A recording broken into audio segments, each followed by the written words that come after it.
My former boss humiliated me in front of everyone. He said I would never be anything. 6 months later, I bought his company. And he had no idea who the new owner was until I walked into that meeting room. Look, I need to tell this story from the beginning because what happened that day completely changed my life. And no, this isn't really about revenge. Well, maybe a little. But it's mostly about what happens when you decide that no one gets to define who you are or what you're capable of. It all started about 2 years ago. I worked at a mid-sized tech company. You know the type. Not huge, but not small either. We developed software for other companies, internal systems, that kind of thing. I was a systems analyst. I earned a decent salary, nothing amazing, but enough to live on. My boss, I'll call him Roberto, was the kind of guy who thought he was better than everyone else. You know that type of person who treats employees like they're disposable? Yeah, that was him. He had inherited the company from his father about 5 years earlier, and honestly, he didn't know half as much about the business as he thought he did. I had some ideas to improve the company's processes. Nothing revolutionary, just changes that would save time and money. I tried to present these ideas several times. He always cut me off mid-sentence, literally raised his hand and said, "I don't have time for this right now." But that wasn't the worst part. The worst part was how he treated everyone. Yelling in the middle of the office, public humiliation, that heavy atmosphere where everyone is afraid to say anything. You know that kind of environment, right? Where people whisper in the hallways and everyone tenses up when the boss walks in. There was one specific day that changed everything. We had just lost a major client, a client that represented almost 20% of the company's revenue. And you know why? Constant delays and poor quality work. Things I had warned would happen if we didn't change certain processes. Roberto called an emergency meeting, put everyone in the conference room. I remember it was a Friday afternoon. Everyone was exhausted, ready to go home, and he walked in with that angry look on his face. He started the meeting blaming everyone, said the team was incompetent, that no one worked hard enough, that he was carrying the company on his back all by himself. At that moment, I couldn't take it anymore. I raised my hand and said that maybe if he listened to the team's suggestions, we wouldn't have lost the client. The silence in that room was unreal. You could hear a pin drop. Everyone looked at me like, "You just signed your death sentence." Roberto turned red, like tomato red. He pointed his finger at my face and started yelling, said I was just another mediocre employee who didn't understand anything about business, that I should shut up and do my job. And then he said the sentence that burned itself into my memory. "You will never be anything in this life. People like you are born to be employees and die as employees. You don't have what it takes to be a leader, let alone an entrepreneur." He told me to leave the meeting, humiliated me in front of everyone. Some people looked away, others looked sorry for me. I left that room with my face burning, my heart racing, in a mix of anger and shame I had never felt before. I went straight to the bathroom, locked myself inside a stall, and just stood there, trying to process what had just happened. You know that moment when you start wondering if the person is right? If you really aren't good enough? If you should just accept your place and stop trying? But sitting there in that bathroom, something changed inside me. It wasn't a dramatic movie moment or some divine revelation. It was cold, calculated. I thought, this guy is wrong, and I'm going to prove it. I went back to my desk, finished the workday like nothing had happened. That night, when I got home, I did something I had never done before. I opened a spreadsheet and calculated exactly how much money I had saved. I started researching how to start a company, how to raise capital, how to create a holding company, terms I barely understood at the time. Over the next few weeks, I kept working at the company as usual, but every free minute I had, I was studying, reading about business, management, finance, talking to people who owned companies, networking in a way I never had before. That's when I discovered something important. Roberto's company wasn't doing well. Losing that major client had hurt badly, and there were other problems. Labor lawsuits from former employees, debts with suppliers, the kind of issues that pile up when a business is badly managed for years. 3 months after that awful meeting, I quit. Roberto barely reacted. I think he was actually happy to see me go. He made a little joke about how I was about to learn how hard the real world was. I just smiled and thanked him for the opportunity. What he didn't know was that I had spent those 3 months talking to investors. I had presented a detailed business plan explaining how the company could be turned around, the problems, the solutions, and the growth potential. And I succeeded. I found investors willing to fund the purchase, but I didn't want him to know it was me. Not yet.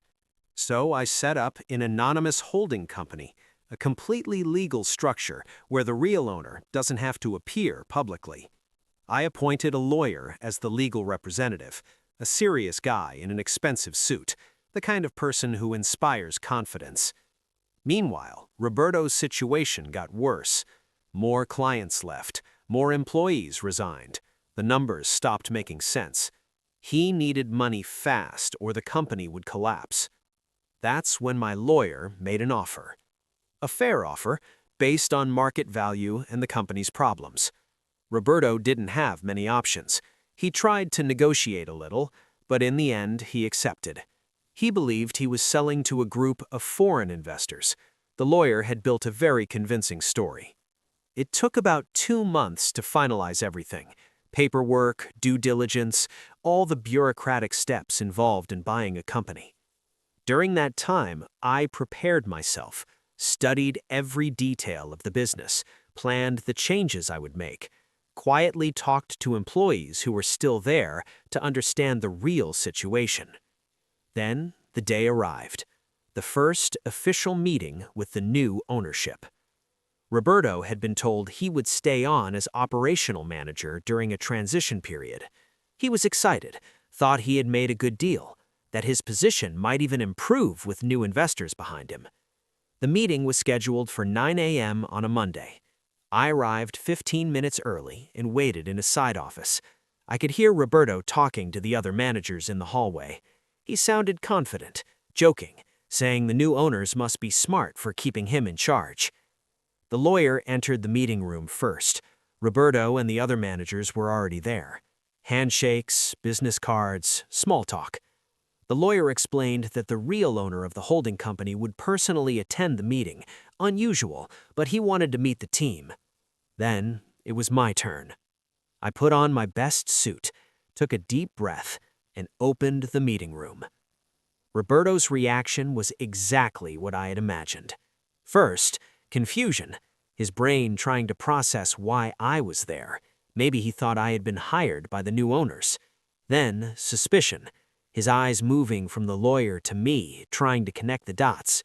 I sat at the head of the table. The lawyer said, "Gentlemen, this is the owner of the holding company that acquired the business." Roberto's face went through about 5 different shades of red. His mouth opened and closed, but no sound came out. The other managers looked back and forth between us, feeling the tension but not fully understanding it. I let the silence hang for a few seconds. Then I spoke calmly. "Good morning, Roberto. I think we have a lot to talk about." He finally found his voice. "This is some kind of joke, right? You don't even have money to buy a car, let alone an entire company." I smiled. "You're right, I didn't.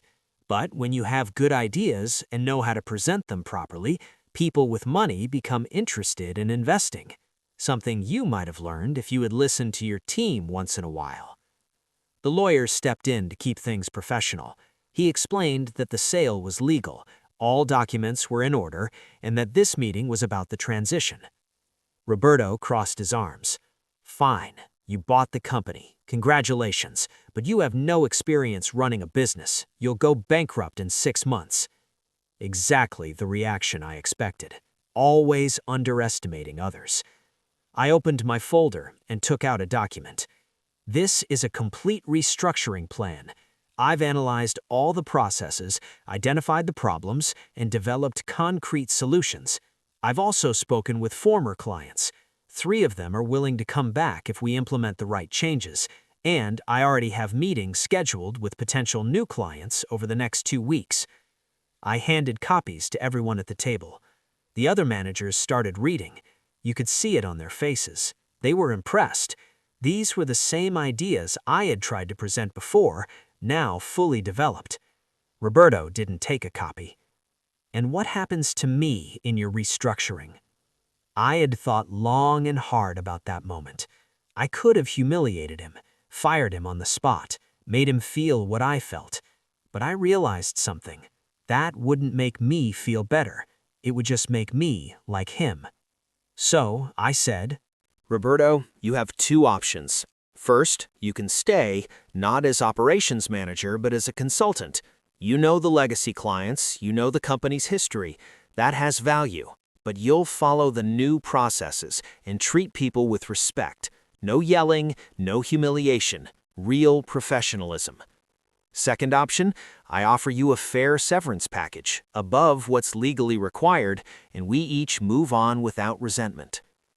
He stared at me for a long moment. You could see the internal battle, pride versus reality. One of the managers, Claudia, spoke up. She had always been kind. I think these changes make a lot of sense. Many of us have been suggesting things like this for a long time. Another manager agreed. And being treated with respect would be a welcome change. Roberto realized he was alone. He stood up, grabbed his briefcase, and said, I'll take the severance package, but I still think you're going to fail. I stood up and extended my hand. Roberto, I sincerely hope you find something that makes you happy and that you learn to treat people better in your next challenge. No resentment on my part. He looked at my hand, didn't shake it, turned around and walked out. The other managers stayed. We spent the next 3 hours talking about the changes, the vision, how we would finally work as a real team. The energy in the room was completely different. People felt hopeful. The following months were hard, very hard. Change is never easy. Some longtime employees resisted. Some clients had to be won back through sheer effort. Sleepless nights, weekends working, the reality of entrepreneurship. But what made all the difference was engagement. When you treat people with respect, when you listen to their ideas, when you create an environment where people aren't afraid to speak, incredible things happen. We implemented all those ideas I had tried to present before. A new project management system reduced delays by 70%. A quality control process almost eliminated delivery errors. A new client communication structure dramatically improved satisfaction. In 3 months, 2 former clients returned. In 6 months, we had 5 new clients. In 1 year, revenue grew by 40%. But the best part wasn't the money. It was the people. Employees who were once quiet and afraid started bringing ideas. The company became a place people wanted to work. Turnover dropped dramatically. People started recommending friends to join. Claudia became one of my closest partners. She had incredible ideas that were never heard before. I promoted her to Director of Operations, one of the best decisions I ever made. One night, about 8 months later, I was alone in the office, looking out the window, thinking about that day of humiliation, the anger, the decision I made, the work it took to get there. And I realized something unexpected. In a strange way, I had to thank Roberto. Not for how he treated me, that was never right, but because he gave me the motivation I needed to do something I might never have done otherwise. Sometimes we need someone to say we can't, just to prove that we can.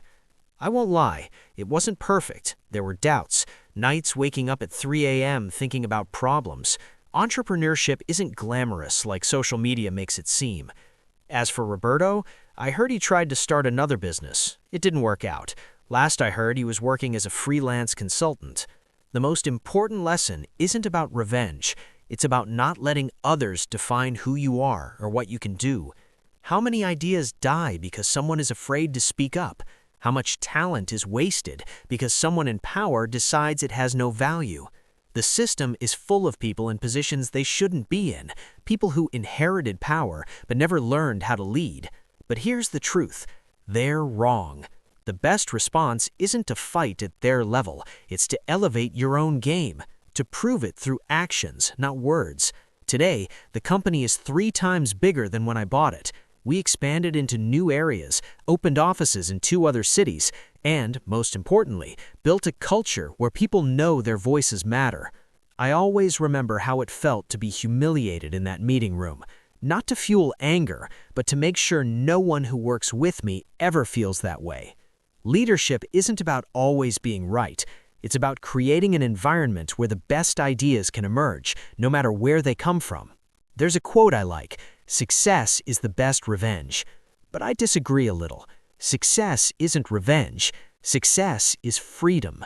If you're in a terrible job with a horrible boss, feeling small and worthless, I want you to know this. They're wrong about you. You have potential. You have ideas. You have value. It won't be easy. It won't be fast, but it is possible. And when you get there, the face of the person who doubted you won't even matter anymore because you'll be too busy building something better. If this story inspired you in any way, subscribe to the channel for more stories like this.